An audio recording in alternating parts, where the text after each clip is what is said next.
Oke, jadi ada pertanyaan menarik ya di sini.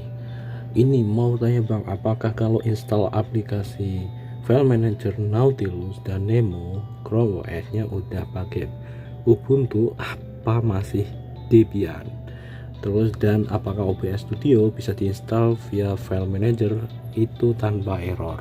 Jadi di sini teman-teman, ketika kalian itu menginstal aplikasi file manager itu menyesuaikan bawaannya teman-teman. Jadi misalnya Nemo, ketika Nemo itu kalian install di OS Ubuntu misalnya Linux tapi distronya Ubuntu, ya maka itu disesuaikan dengan Ubuntu. Tapi kebanyakan Linux itu tidak jauh berbeda karena memang itu semua kan Linux teman-teman.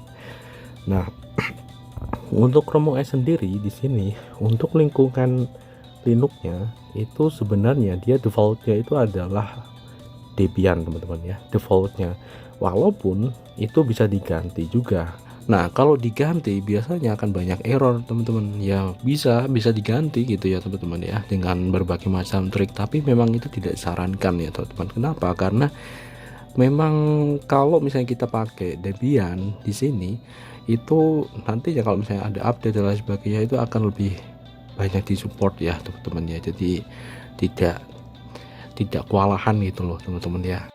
Ya jadi seperti itu ya teman-teman. Dasarnya untuk Linux lingkungan environment Linux yang ada di Chromebook itu dia adalah Debian. Oke, dia Debian.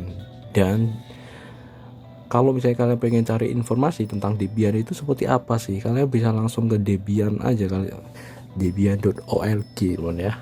Debian jadi sistem operasi universal, dan ini merupakan dasar dari banyak sekali distro lainnya seperti Ubuntu, terus ada juga Ubuntu Studio kayak gitu kan, itu juga dia menggunakan dasarnya dari Debian ini. Jadi ini tuh bisa dikatakan Debian itu adalah ibu dari banyak distro Linux itu teman-teman ya, seperti itu, dan ini dikembangkan oleh komunitas. Nah, tetapi Debian yang ada di Chrome OS atau di Chromebook ini bukanlah sebuah sistem informasi yang penuh gitu ya teman-teman. Jadi bisa dikatakan kayak mirip virtual gitu ya, kayak virtual mesin gitu kan, virtual mesin. Jadi semuanya itu dibatasi teman-teman. Contohnya adalah seperti ini nih. Jadi katakanlah ini adalah Linux environment atau lingkungan Linux, sedangkan di sini di luar ini adalah Chromebook keseluruhan teman-teman. Dan ini yang ada di sini itu adalah berbagai macam komponen hardware yang diperlukan ya, direct access langsung. Nah, ketika di sini Chromebook itu dia bisa mengakses berbagai macam hardware ini secara penuh dan langsung. Nah, kalau untuk Linux environment ini dia harus ada izin teman-teman. Jadi ini tuh kayak dibatasi lingkaran kayak gini teman-teman. Dia itu tidak akan bisa mengakses ini kalau tidak diizinkan gitu loh. Nah, sedangkan kalau Chromebook ini dia bisa mengakses kapan saja gitu ya teman-teman. Nah, jadi ibaratnya seperti itu adalah lingkungan Linux-nya. Nah, maka dari itu di sini berkaitan dengan OBS Studio. Nah, di beberapa video saya pernah membahas juga bahwa untuk OBS Studio ini memang bisa dijalankan di Chromebook, tetapi harus di dalam mode developer teman-teman ya, atau mode pengembang. Jadi semua ini dibuka ya teman-teman, di sini itu dibuka gitu ya.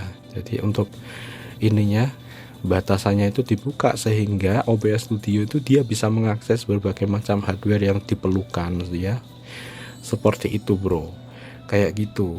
Nah, sedangkan ketika kalian berada di mode yang normal, maka ya seperti ini teman-teman ya. Jadi ini sebenarnya bertujuan untuk mengamankan ya, jadi biar aman teman-teman. Nah, kita tahu bahwa ada banyak sekali aplikasi Linux juga kan kayak gitu. Kalau misalnya tidak dibatasi seperti ini ya teman-teman, ketika terjadi infeksi atau apa kita nggak tahu ya, itu nanti akan langsung menjalar ke semuanya kayak gitu. Nah, itu perihal keamanan sih teman-teman ya, kayak gitu itu. Sehingga makanya kenapa kok ketika aku pernah menyarankan browser ya teman-teman ya, browser. Nah, browser itu kalian bisa gunakan yang ada di Linux itu untuk ya browsing secara bebas gitu ya teman-teman. Sedangkan ketika kalian menggunakan browser ya yang ada di Chromebook ini, misalnya Chromebook ini kalian gunakan untuk privat ya, atau untuk berbagai macam kebutuhan atau akun kalian yang penting kayak gitu ya teman-teman. Ya kalian harus berhati-hati di sini. Nah, sedangkan kalian bisa memanfaatkan lingkungan Linux ini teman-teman. Misalnya kalian install browser lain di sini, misalnya browser Chromium atau Microsoft Edge atau Firefox kayak gitu di lingkungan Linux, kalian bisa bebas. Kalian bebas untuk browsing apapun gitu ya teman-teman ya, di situ berselancar di web kayak gitu kan. Kita nggak tahu kalau bisa ketika kita berselancar di web itu ternyata dia ada malware atau apa gitu kan. Nah seperti itu, sehingga yang ada di sini itu tidak menjalar ke sini juga, walaupun di Chrome sendiri dia sudah sandbox ya teman-teman. Jadi misalnya di dalam satu tab itu terinfeksi, maka tidak menjalar ke yang lain kayak gitu. Nah cuman memang celah keamanan yang ada di Chrome ya, browser Chrome pun ada di bagian ekstensi teman-teman ya. Jadi ekstensi itu sebenarnya kalian perlu berhati-hati ya. Kalau kalian bisa lebih bebas menginstal ekstensi di Linux ya, Linux environment ini teman-teman ya, yang modenya tidak developer ya teman-teman ya, artinya ini mode yang normal atau stabil. Oke, seperti itu, maka aman gitu loh teman-teman. Di sini aman, kalian bisa install ekstensi apapun di sini gitu loh. Tapi kalau misalnya kalian install ekstensi yang ada di sini sembarangan, itu bahaya teman-teman ya, karena ketika kita menyimpan password dan lain sebagainya, atau log history website yang kita kunjungi dan lain sebagainya ada di situ, case dan sebagainya, itu informasi penting misalnya tentang e-banking dan lain sebagainya kayak gitu, kalian install ekstensi dan ekstensi itu ternyata dia bisa mengambil kayak gitu, dia bisa masuk ke dalam penyimpanan itu tadi ya, password dan lain sebagainya, bahaya teman-teman. Makanya seperti itu, makanya aku biasanya menyarankannya kayak gitu teman-teman. Kalian bisa bebas di Linux ini, karena di sini kalian perlu batasi. Atau kalau misalnya Chromebook ini memang tidak kalian gunakan untuk itu ya, untuk yang benar-benar residensial atau yang benar-benar penting dan utama kayak gitu ya terserah gitu kayak gitu teman-teman. Cuman kalau misalnya pas kalian gunakan untuk sesuatu yang penting dan menyimpan berbagai macam password ya kayak gitu ya, wah ya jangan gitu loh teman-teman ya, hati-hati gitu ya, seperti itu. Termasuk mengunjungi website-website kayak gitu teman-teman ya, jadi gitu teman-teman. Nah maka dari itu OBS Studio tidak bisa diinstal di sini, dia tidak bisa berjalan di dalam kontainernya. Dan ketika kita udah coba, kalian bisa lihat hasil live kita di Quizsearch ya teman-teman, di live streaming, ketika kita memakai OBS Studio di sini dalam mode pengembang kayak gitu teman-teman.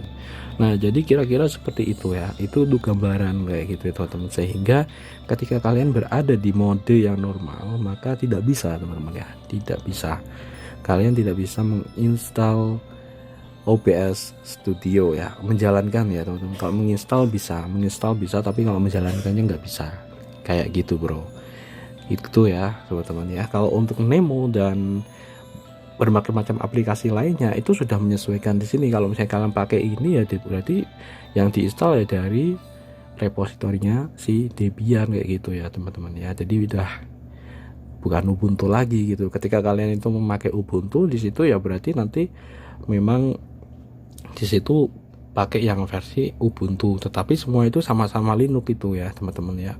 Sama. Nah beda lagi dengan Microsoft ya, Windows misalnya kayak gitu .exe.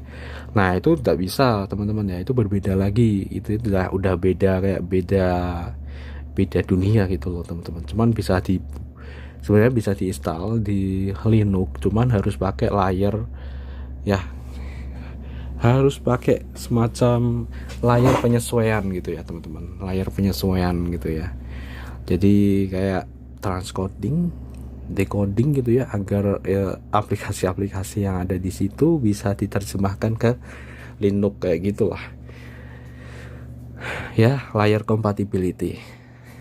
gitu bro. Nah cuman di sini kalau untuk yang Chromebook memang saya lebih dominan ke sini deh.